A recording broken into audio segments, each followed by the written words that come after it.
pork pop. Are you already recording? Yep. Oh, you are. Sorry. Yes, I can. All right, here we go. All right, 3, 2. Sounded pretty good. Wait for it. Wow. That was actually an impressive sound effect. Cheers. I love those glasses. I think I have them.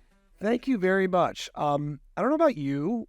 No puns allowed, by the way. Adam and Paige, we are tired. We'll get to why. I am breaking wine glasses at an alarming pace. Really? Well, not just me. When my kids throw like plates into the sink, it's like a goddamn frisbee. Throw plates into the So sink. then I'll hear like... When you just said my kids throw plates, I was like, all right, that's what we do. That's cool. I'm drinking out of a Christmas mug that says joy with can handle. For those that it's hot about chocolate. the same. It's about the same. Recording from my home studio, which feels a little weird, but also quite nice. Whenever I feel like I record home, it's wine night. Yeah. So before we talk about our last night on recording rankings, there was also some wine. Let's talk Municipal. Yes. Shout out Municipal, Miles Garrett. Reppin'. They got shoes. Miles Garrett, us, same thing. Before Miles Garrett, our teammate, there was no punts allowed, right? So I just want to say, like, Municipal, it's amazing.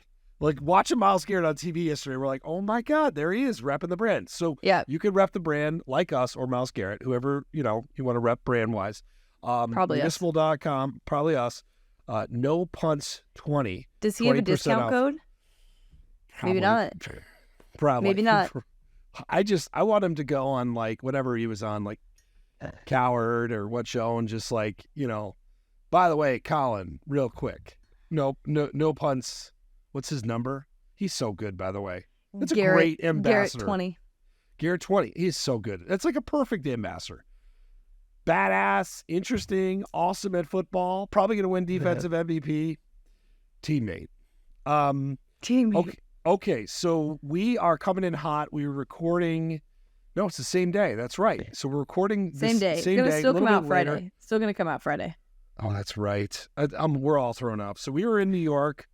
You were in New York last week. We were in New York doing a live show for the college football playoff rankings. Yes. With Ryan Shazier.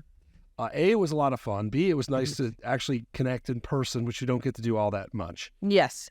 Good times had by all would be the official review of this. Yeah, we had a great time. It was relatively mellow too. Like, we were not, maybe it's just our like old age together. Like we've done our first time ever meeting was, it's still SEC Media Days in Hoover, which there's not really much to do there besides drink. And then New Orleans. So we've done like craziness. New York was actually very mellow and classy for us.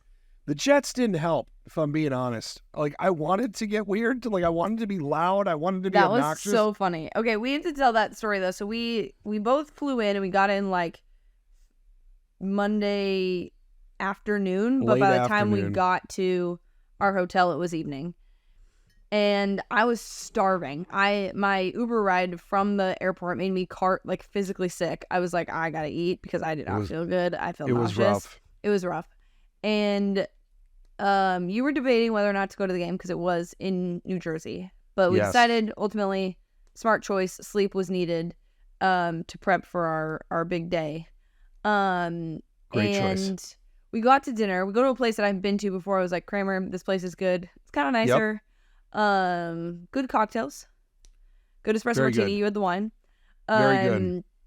And then after, Kramer's like, okay, let's find a bar to watch the game at. And I was like, okay, cool. We'll find like a good, we're thinking like loud, rowdy bar, right? And I had been to this place called White Horse Tavern. By the way, this is no shade to White Horse Tavern. They were wonderful. It's a great bar. The last time that I was there, I think was like a Friday or a Saturday, and there were tons of people in there, and there were sports on TV, and I thought that it would be like a more lively crowd, and like every other person that was there could literally care less about football. We were the only people that cared about the game, which except made the it okay. bartender. He was rooting for the fucking Chargers. I was pissing me off too. Really? I didn't even see that. Yeah, I was trying not to go on tilt, but I did. By the way, the dinner that we were at, so I go, what do we got to get an appetizer. So I go to you, I go, like, they have really nice, the apps. They have like tuna tartare oysters. And like, right? And I'm like, what do you want to get? And you go, pigs in a blanket, where I was exactly. Yeah. This is pigs in a blanket sound good. They were delightful. This is a pigs in a blanket podcast. That's like what this is. So if this podcast was a food, it'd be pigs in a blanket. And if the Jets were the food, they would be dog food because they disgust me, and I really don't want to talk about them. But you got to see me, like, watch my football team just fucking and like suck. You don't get like riled up. Like I get really riled up. Like you get riled up about things that are like on the pod, but like not sports things. Like I get like emotional about my teams. You were actually like surprisingly like just like uncomfy. Like I could just tell that it was just bothering you that they were shitting the bed. I wanted, like, the start of the fourth quarter, I'm like, can I just walk out? What did I tell you? I'm like, I'm going to go play in traffic. Like, that was, like, in my line. But it was very fun. Then we did the playoff rankings, and that was a lot of fun, too. Live show, own dressing room, right? Like, my biggest takeaway is, like, we've made it. Green rooms. Oh, I didn't give the Listerine stuff to my kids. They had the little Listerine. What do you call those things? Like the little the patches or whatever they are. The dissolve. Yeah. That was I cleaned out the dressing room of those. But it was a blast. It was fun because we do this every week, and we do it for the BR streams. We do it for our pod, and it's a little different doing it in person, but it's still the same shit. Like it's still fun. It's light. It was a really good time. Yeah, the show itself is so different than anything we've done before. Also, working with a third person, it sometimes brings challenges, but for us, it was very smooth. Like Ryan Shazier is so nice. Really nice. We were in a group text with him talking all weekend about like game stuff before the show. So just a really cool experience. And we are not doing it next week, but we'll be there the week after. And then for the final show, which will be really fun to do, but we do have to talk about what happened in the rankings. Not a ton of movement. No. But also while we're doing this show, we're not on Twitter. We look at the live chat in the BR chat, but it's different because normally we're the ones looking at it. Now with this show, the producers are looking at it just because there's a million of things for us to be doing during the show. But I didn't know that Alabama fans were like really upset that they are not above Oregon. And like it's like, what? But I think they're like, oh, resume wise. And it was like a lot of fans. Like I saw like, I think it was Barstool Alabama posted like the side by side of like strength of schedule, ranked wins, blah, blah, blah, all this stuff. Okay. And I was shocked by it because I'm like, if I were an Alabama fan, which I'm partially an Alabama fan, I would be happy with the situation they're in. Like, you win out the rest. Like, why are you mad right now? Win out the rest, beat Georgia in the championship game, and you're in. Like, what are we doing here saying Oregon shouldn't be ranked above you when really Texas has looked worse than Oregon, and you guys lost to them in a head-to-head, so that's not going to happen. And also, like, Alabama brought us joyless murder ball, and I hate to tell them that Oregon now plays joyless murder ball against teams that are better than the teams that are in the SEC right now. So normally I'm on the side of Alabama fans. This week I think they're complaining for no reason. So the other thing is Alabama fans, I think, get a little bit of a bad rap. They're pretty smart fans. Like, everybody's got their weirdo circles on Twitter, but Alabama fans know the drill. So they should know that if you win out, you're in, obviously, and if you lose, you're probably toast, right? Like, that's the way it's going to go, and that's how it is for a lot of teams. So I think they're perfect where they are. Like, I'm pretty unbiased, other than laughing when Iowa was revealed on the rankings. Part. Arizona, Iowa. We didn't. You're right. We don't get to like. You're doing this show and you're reacting to like a singular topic. You don't actually absorb the information. Yeah, it's like you're in real time. Cramming for an exam. Yeah. But I agree. What Alabama has been largely unimpressive in a lot of these games. I looked at this today because I'll give you a hint. In my locks, there's a team I like in this game, and it's not Alabama coming up. Oh, yeah. But, okay, you beat LSU 42-28. Tennessee, you won by 2 touchdowns. You were losing at the half. Arkansas was way too close. A&M was way too close. Mississippi State sucks. South Florida was gross.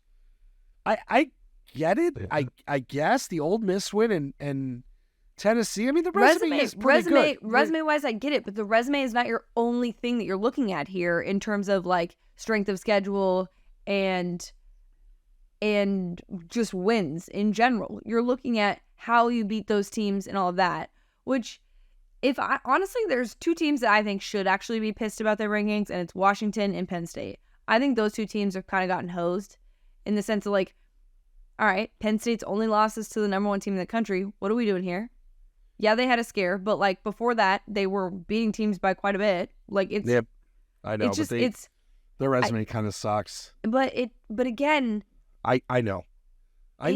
I'll play the number 1 team in the country is in the same conference. Yes, the problem. I know is they're non-conference. I get. But they have a ranked win versus Iowa. That now they do.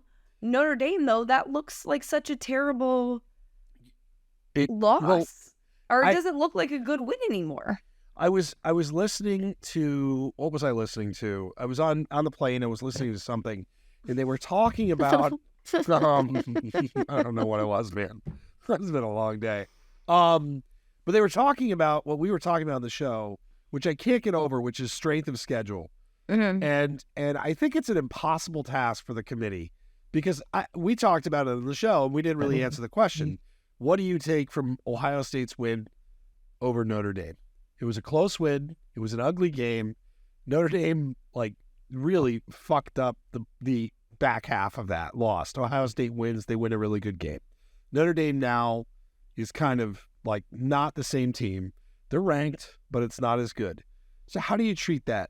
How do you treat it? Like, so here's the answer I came up with.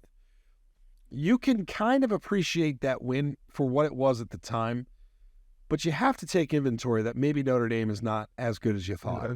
Like, it's kind of like the Michigan thing we were talking last week, that they shouldn't be number 1 and they're the best team, that the 2 thoughts have to coexist. How you establish opinion on that, though, conclusively, I have no idea. Yeah.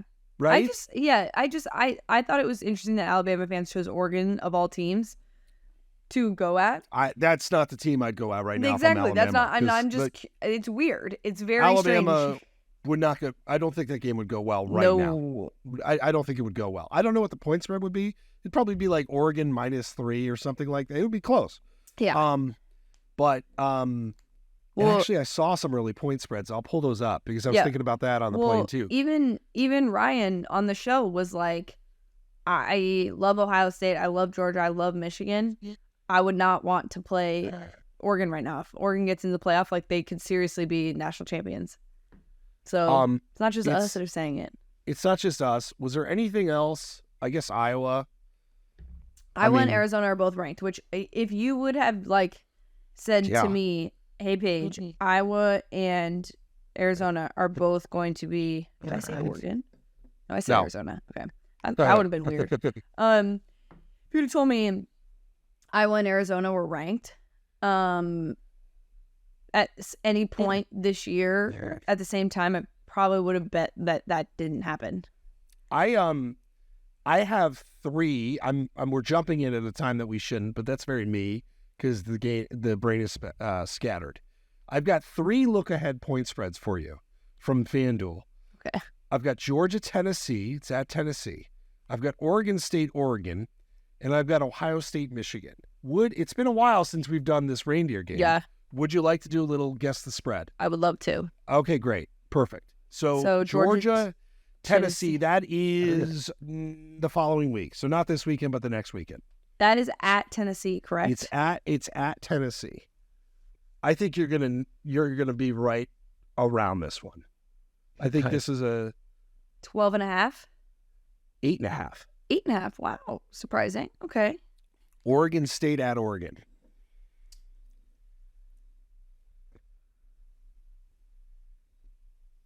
6.5? 13.5. That one got me. Okay. That is wild. So that, though, to your point about Oregon that you're making, because that line of all the three, and I'll get to the last one in a sec, that really jumped out. If you told me to guess, I would have been like 8.5. I would have been right around the Tennessee one. Actually, I would have, and I agree with you, the Tennessee line feels a little light. I don't love that Tennessee team at all. All right, the last one, Ohio State at Michigan, which is a perfect segue to Michigan momentarily. Michigan.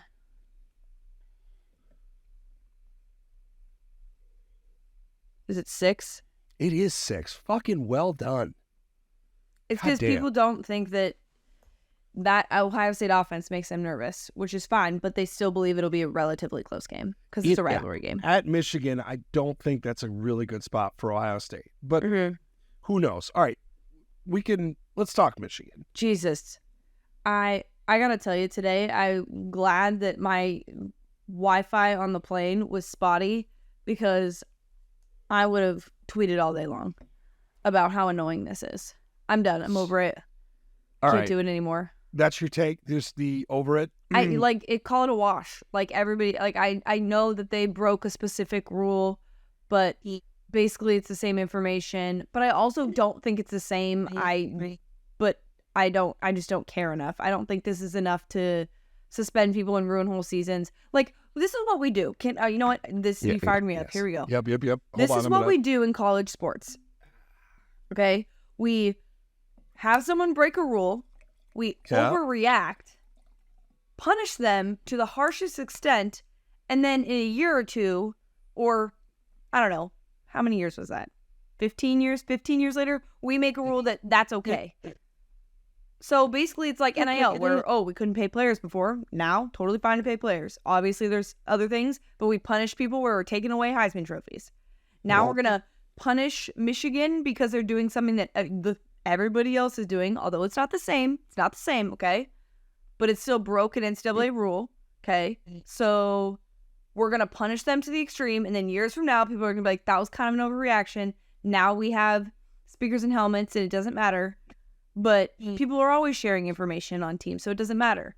That's what's going to happen. We do this every time. Why do we not learn? I want us to avoid the extreme punishment for no reason and ruin a perfectly good Michigan season. I love that. I agree with you. Dan Wetzel, I don't know if you read what he wrote. I read it. It was really well done. I felt that like the whole college football coaches aren't that smart thing was kind of it was a little too editorialized there for me. I agree with that. I thought that statement was a little rough. Essentially, it was white collar versus blue collar crime. And the point is, however Michigan obtained their information, they are breaking a rule, right? Undeniably.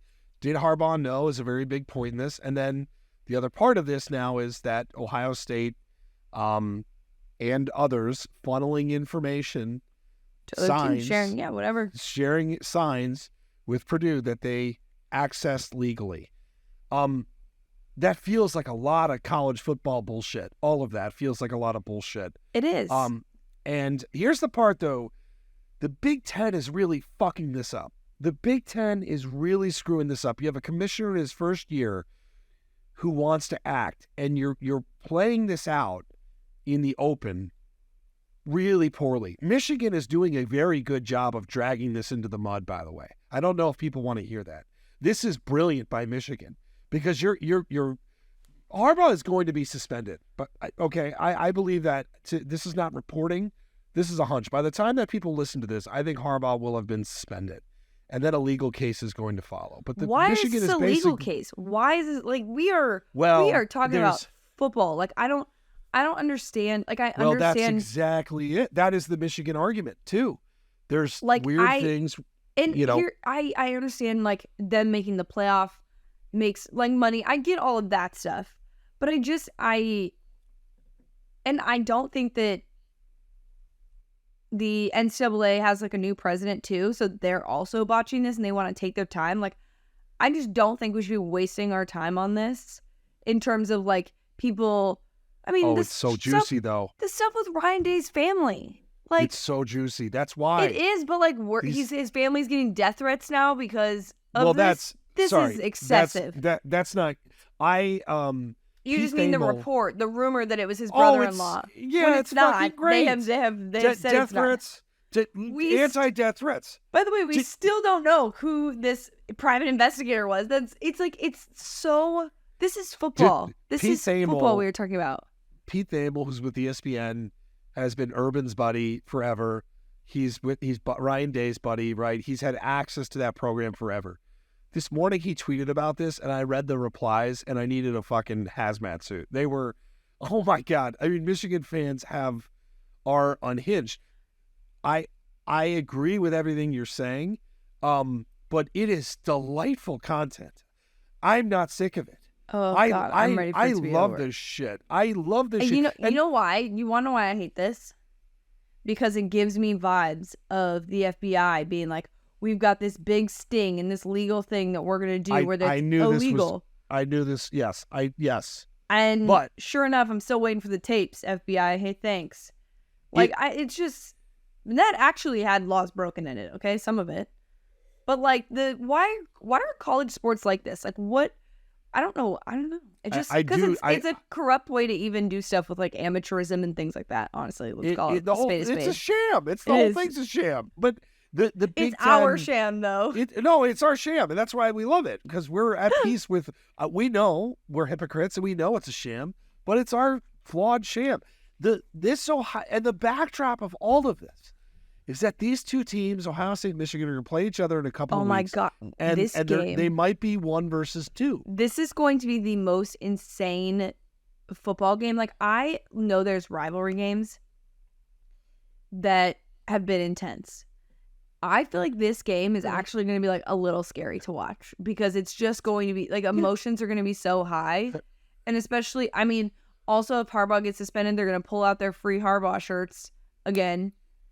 Like, yeah, you want this game at home this year. I mean, you want it at home every year, but this is the year you really want it at home. The whole thing is bizarre, but I do think. I mean, do you think he's going to get suspended? Because it feels like inevitable. He is, but I don't think that he should.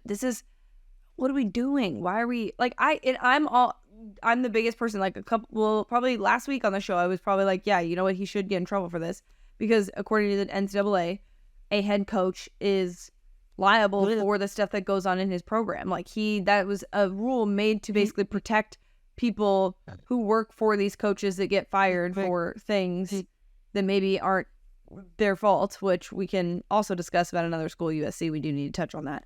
But yeah, this whole Michigan thing is, and then dragging Ohio State, it's not good for the Big Ten overall. You're totally right. But like you said, new guys everywhere that are basically being slapped with this, and it's like, this is amateur hour. Yes, for the Big Ten. Jim Delaney was not the most lovable guy, but he made the Big Ten a lot of money and made it what it was. This would not be getting handled like this. Like, you gotta. I get that you're getting pressure all over the place. You can't do this. Like, there are leaks everywhere. It's bad, man. It's bad. It's bad. It's basically bad. Like being on a boat and you're just like, by the way, patch up all the... fucking Michigan plays a huge game, one of the biggest games this weekend, and they don't know at the time we record this. We don't know if he's going to coach or not. The point spread to me says that he's not. We'll talk about that.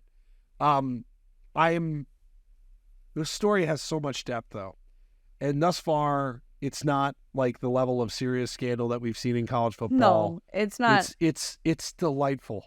And it's about football, finally. I mean, most scandals we see are just not related to football, so I'm happy that this is what we're dealing with. But I do think, though, like, if people curled back and figured out how the sausage was made to win football games, right? Sign stealing and all the other bullshit, like, buddy, like, yeah, like, yes, we're saying that Michigan did something wrong, but... Yeah. You know, all right, let's talk about USC really quick before we preview anything else. Finally, we've been talking about this for quite some time, and I feel kind of bad even having to say it, but Alex Grinch was fired, the defensive coordinator for USC. Obviously not a easy decision for Lincoln Riley.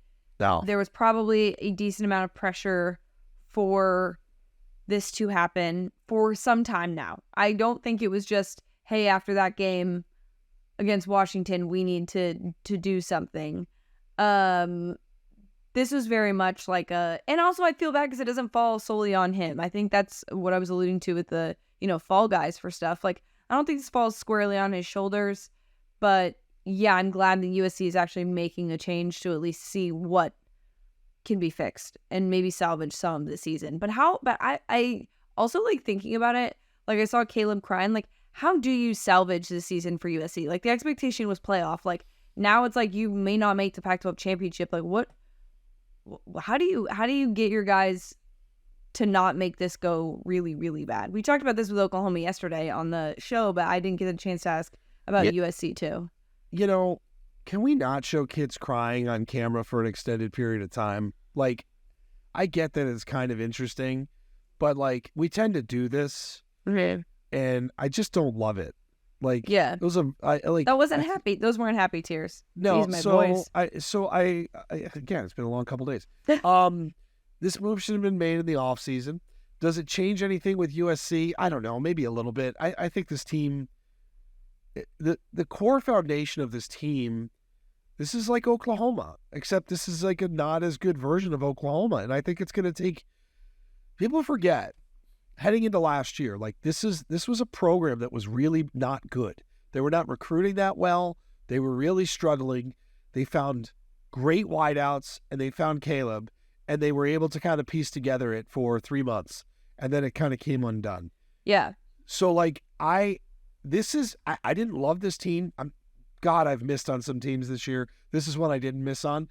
They need to recruit. They need to. How do you fix it? You get portal. A good you pay a defensive coordinator $2.3 million, whomever that is, and you recruit and you go to the portal. Yeah. And that's it. But is this season salvageable? No, not with the expectations that they had, which is a shame, by the way. Like, Caleb is a phenomenal player. He played phenomenal. They were in that game. But too much of the same shit for 2 years. Yeah. And I will say, too, the Pac-12 did also get better this year. And so, like, you can't have this sort of defense against teams that can also score as many points as you can. So, yeah, giving up 40 points to most of your opponents is not ideal in football. I do say this, like the Grinch firing, which we've been kind of calling for, saying it was imminent.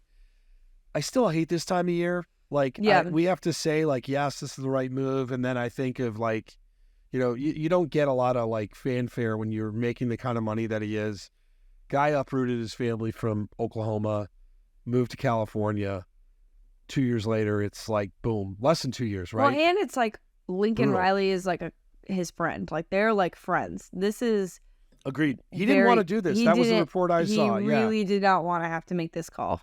And I saw in Iowa, we had a similar thing, right? Not to even like, but like which is how that's why the ADs are in place, by the way, to protect coaches from themselves. Yeah. To say, like, hey, buddy, all right, I'm going to pull the ripcord on this. Yeah. So it is tough, but it is the necessary move. Like, they've got to recruit. They've got a portal. You're going to lose Caleb, and you've recruited well at that position. You'll have dudes. They'll score points. That's not the problem. Speaking of scoring points, Lane Kiffin, and I love his midweek jiu-jitsu before a big game, and basically saying that they've got nothing to lose against Georgia, for a quote. Yep. When asked about it. Well, what do you think? Because I think that's complicated. They have nothing to lose because they need Alabama to lose for them to make the SEC championship. And I think this would obviously be a big deal to beat them, but I don't know that it would get them into the playoff. So I think he's right. I think they would need a lot of help to get into the playoff that they have no control over. They have nothing to lose here. You might as well go all out. And what's funny is we talked about this weekend in that group chat. I was like, I'm watching Ole Miss's offense, and I think that he has this offense in a place where they could potentially be a really big problem for Georgia. Just because of, like, I mean, he's an offensive wonder kid. Like, this is amazing to watch what he's been doing. And it's not even just like, air raid like we've seen, but like their ground game is good too. And like, I'm excited to see also the chess match between Kirby and Lane, because I think we've always talked about these guys against, Saban, but like we don't really talk about like those guys from that tree against each other a little bit. And it is kind of interesting to see. So I'm looking forward to the game, and I genuinely think that Ole Miss like has a shot after seeing how well Mizzou played against them. Obviously defensively, you hope for them to be able to get some stops, but I genuinely believe they have a shot. I get the sentiment they have nothing to lose, and that's the mentality that they should play with. But I think he has something to lose, because when they've had big games, and this is a Lane favorable podcast, they've largely lost, right? Like they've largely lost those games. And at some point that shit's going to wear thin if you don't start winning games that you should. No, but like, you know, they lost to Alabama 24-10 in the most gettable Alabama team yet. But who else? They beat LSU in the basketball game. They beat Tulane without their starting QB. Good win. That's a good win. The resume's fine. But they could have lost to Texas A&M. Yeah, they did let them get back in that game, so that is a little scary considering they're going against Georgia. I think that him operating with this mindset is a very healthy and dangerous mindset that he should still instill with his team. Me personally, I do think that Lane has James Franklin-y vibes, that he's going to be at his ceiling unless he can break through. And I think, to your point, I think this is a good opportunity to break through. I think this is a great opportunity to break through. So you got nothing to lose, but like what's to gain is also like, if you don't get that, like you're left with another really good Ole Miss season. But is that good enough for Ole Miss? It probably is. I'm fascinated by it, but I'm with you. I think it's a great slate of games. Oh my God. It's a great slate of games. I do want to mention about that game that Brock Bowers was running in practice. I know. And he's not ruled out of this game. And speaking of people that have things to lose, like, please, Brock, do not play in this game. No. Like, please just don't. I know they're doing it for the optics of it all, but the chess match via the media, but still, like, oh my gosh, please no. I mean, they really got to focus on, well, I guess maybe next week would be Tennessee, maybe, but you don't need him versus Tennessee. You don't need him to beat those teams. I really think the vibe I've gotten all along is, can you get him back healthy for the SEC championship game? Yeah, but like, also, right? Yeah. Or just rest him. All this depends. I mean, but it sounds like he's making good progress. They said Tua, when he did it, came back in 27 days. And I remember watching Tua come back, and it looked miserable. I mean, he looked miserable like from that point forward. This is a much different beast for a tight end whose whole like game is lateral movement, right? Like he's running 20 miles an hour in practice. That's awesome. Now plant, right? Like, how does it feel? But if we get more of Brock Bowers, I read that too, and I got excited because I don't think Kirby's full of shit. Kirby was very honest, basically saying like, hey, he's not there on all these different things, but he is making progress. So it is a tease for the rest of us, for sure. Absolutely. So we do have a lot of actual good games this week. Last week, by the way, was a treat, in my opinion. Probably one of the best weekends of football. Morning slate was fucking fire, man. That was awesome. Everything was going crazy. Penn State, Michigan. Do you have that in locks or no? I don't. All right. Do you have a lean? Obviously, probably Michigan, if I had to guess. You know what? No, I'm struggling with this game. No, I am, because so the spread is 4.5. Okay, and the total is 45. And if I were to bet this game, I'd probably bet Penn State, because I would imagine, I haven't seen the betting sides, that Michigan is very one-sided action. Because that line is tempting, right? We were just talking about them at home versus Ohio State. Mm-hmm. I do think that there are some danger zone vibes to this game. I do think Michigan's the best team. We talked about in the show. The Harbaugh thing is a fucking distraction. It is. Like, there's a lot going on here. You may be without your head coach. You're going to play in one of the craziest environments possible. I thought about picking Penn State in locks. I'm probably going to sit out. I'm just super excited. I don't know if you have this game in your picks at all, but this is going to be fun. So I don't, but I will say that we always do a little sprinkle. Penn State money line is plus 160, which to me yes, is tempting. You know, it is not as big as I thought it was going to be, but you know what? I think people agree with you that one, we don't know about Harbaugh. Two, it's at Penn State.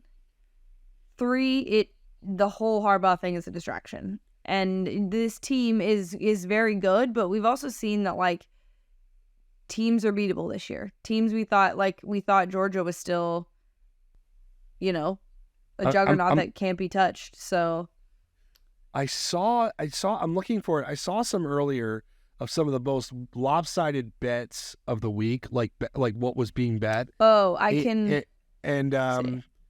was it? By the way, somebody bet $1 million on a Maction game tonight. Okay. Wait. No. Wow. Good for that person. Okay. This was 9 hours ago from my guy, Ben. So Michigan is not on there. Michigan is not. Oh, no, they are. 77% of the money is on Michigan minus 4.5. By the way, if you want some chaos, I'm telling you, this is an interesting week. 84% are on Washington minus 9.5. 84% on Ohio State minus 31. That's who gives a shit. Whether they win by 20 or 30, whatever. FSU minus 14, 82%. Alabama minus 10.5, 82%. There's some vibes to this week, Paige. There's some vibes to this week. We wrote about this, maybe not last week. Well, it was last week. Like the committee could actually, like this year could be the year. We say this every year. That they have a tough decision to make. And like Penn State beating Michigan would certainly we should talk cause about problems. this. We also need to talk about Washington and Utah. That is also a huge, huge game. We have been waiting for the moment that Washington loses because the vibes have felt very Oklahoma-y pre-Kansas. Where you're like, oh God, this team does not look good, and then, boom. The defense is not great. This is a Utah boa constrictor game. It is, but it's at Washington, which is a huge advantage. Yeah. Well, and this Utah team is pretty banged up. They are. So it's another game I don't have. But that's a spread. Like that's within reason, right? Of them to conquer. So I don't feel great about that game for Washington. I don't know how watching Washington, how you feel great about, like this is our team. This is like our adopted team. We love their quarterback. We love everything about him, but I don't feel great about that game either. This would certainly be a game to make a statement and win by a lot of points, like Oregon's doing to everybody. Tennessee, Missouri, also not in my locks. I got some real shit games in my picks and pints this week. Mm-hmm. I have no idea what to make of this game. I thought Missouri looked good. This game's being played at Missouri. Tennessee is a slight favorite. I don't think Tennessee is that good. In fact, I'd be inclined to like kind of lay the lumber here in Missouri, but I'm a little scared by this line being what it is. Yeah, I'm going to take Missouri. They're in actually my locks. And I just decided that right now. It's not even a sneak peek. It's just... Nope, I'm just telling you now. I'm going to take Missouri. Let's see. So we talked about... I don't know. Does Miami, Florida State get weird? I honestly, that one is the one that no one is talking about, and I could see it getting weird. That would be very chaotic as well. The ACC would essentially be eliminated. Florida State is not like they played like shit against Pitt. They've been also 14 points against Miami. I know it's like Miami looks like dog shit. And really, too. Miami's like one play away from being 7-3, so or 7-2. So, This is a delightful Iowa Rutgers. The total. Would you like a total update on what the? What is the total? I mean, it is 28.5. 28.5. Hammer the over? No. Clip that. By the way, that's a perfect clip. I was so mad. What was the Air Force Army, okay? That was such a weird... Oh my gosh. That was so annoying. The over looked like it was going to hit the entire game, not the Air Force cover like I thought they would. Jeez, that was terrible. But what the hell was that? We didn't even get to talk about that on the playoff show. What was that? What was Air that? Force was like literally the darlings, and everyone was like, "Oh, this is so cool. They're gonna get a New Year's Six bowl, like all this," and then bam, you lay that bad of a game against from the start. Army. From the start, just like behind and then out, and then you're right. We don't talk about them because they're not in it. Yeah, present. Like the weeks prior, we're like Air Force, and then like gone, like sucks. Wow. Sorry, how the turntables have turned. Yeah, that was a weird one. Last week was weird. What else on this slate do we want to talk about? I mean, we can get into locks here shortly. Oregon, USC. Do you think Oregon just obliterates them? Yeah. I think Dan Lanning's kind of a savage too. Like, I know we're seeing talking about Caleb Cry, and he's like, the kid in Christmas Story? Who's it? What is it? Not Steve Bartman. I almost called him Steve Bartman. Scott Bart something? Fuck. I don't know. I'm going to figure out this kid's name. Where he goes like, cry. That's Dan Lanning. Dan. Yeah, what's that kid's name? He's going to step on the throat. I don't know. I'm going to find it. Duke, North Carolina also, what would have been interesting like 3 weeks ago. Scott Farkas. There it is. Farkas? The scene, right? Where he's telling him to cry. I do. That's Dan Lanning to everybody, which I kind of fucking love this guy, by the way. I wrote about him this week of coaches who could be in line for new jobs. This week could actually be like upset city. Yes, if we want to. I was even looking in Texas. Like TCU's not good, but like. No, I'm telling you, those last two Texas games. Yeah, I'm like, I don't know. And maybe Quinn Ewers is going to play. I don't think it's going to be this week. How happy would the committee be if Texas lost and Florida State lost? They'd be like, oh, perfect. This is going to be so easy. But this is what happens every fucking year for them. And this is why they're going to a 12-team playoff, because they can't manufacture drama in it's been 9 years? Because it just had never happened, and we've wanted it so bad. All right, we can move to picks and pints. Maybe pour one little teeny more glass of wine. Just one more teeny bit of wine. Here, let's see if I can get a good pop for this. Oh, that was terrible. Hilarious. All right, well, I gave my first one. I'm taking Missouri. It's basically a pick-em because it's a 1-point spread. So I'm taking Missouri. I am going to take Kentucky plus 10.5 versus Alabama. This is a very nerve-wracking game. I was trying to think. I think it was the Devonta Smith year where they played at Kentucky, and they had a real slippery game. I think it was Kentucky. I could be making this up. But I think Alabama wins.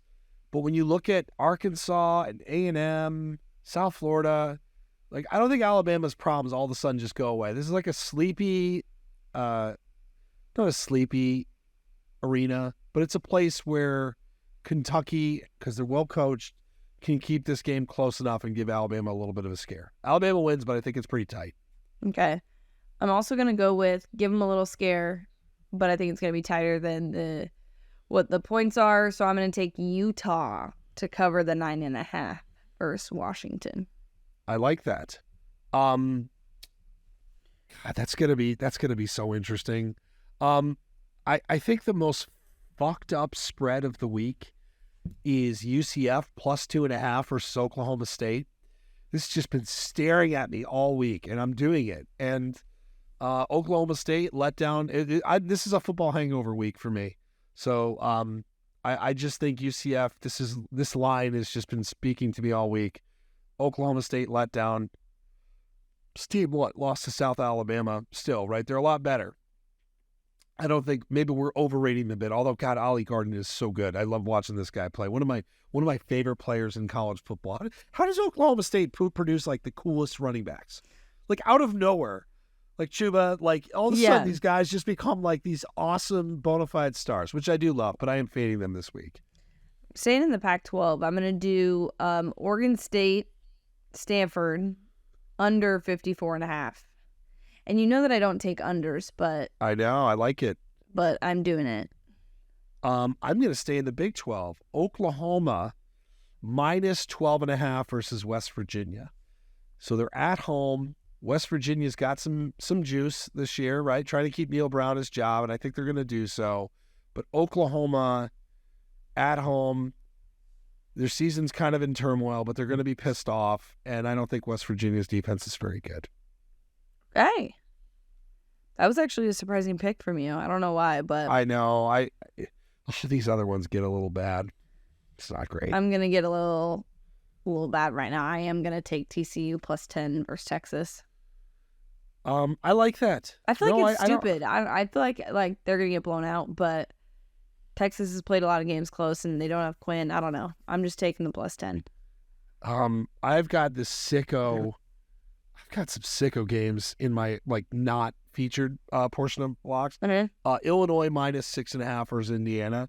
Indiana beat Wisconsin. Wisconsin, by the way, sucks. My God.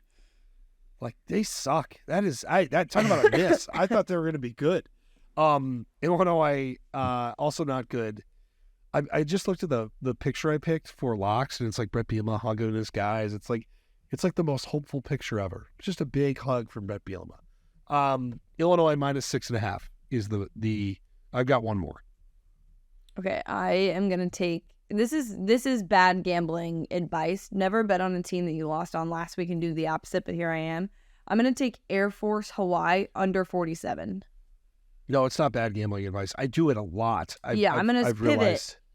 That over was doable, but they didn't do it, so I'm gonna take the under 47 points.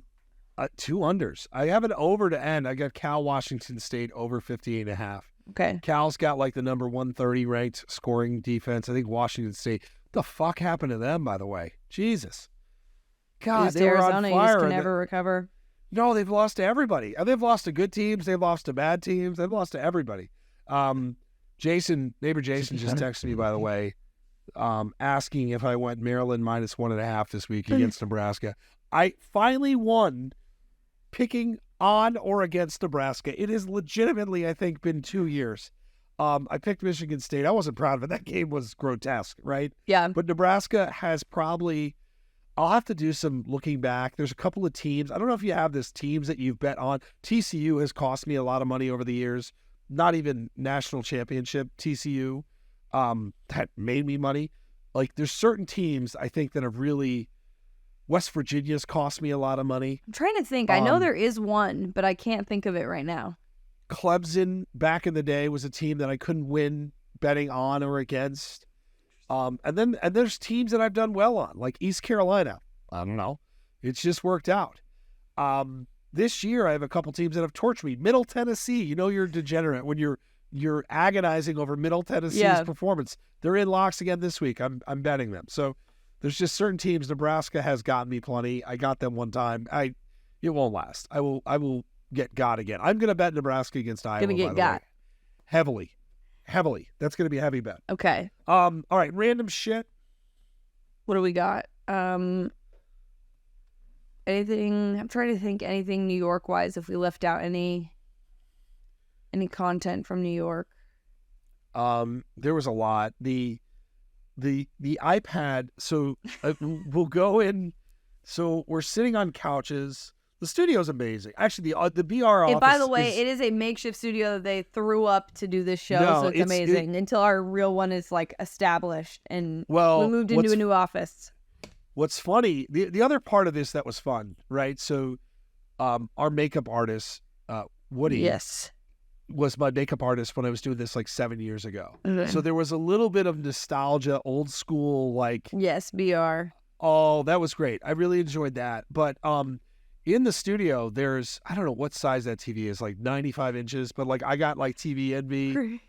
Kramer was like, what size is that TV? Was it? Can you give me the dimensions? Oh yeah, it was somebody. You had it was so man cave vibes. This TV behind me, if you're watching on YouTube, originally was a BR TV that I would shoot videos in front of. Yeah, and we would put up whatever graphics it was. Right, it was on this massive TV stand.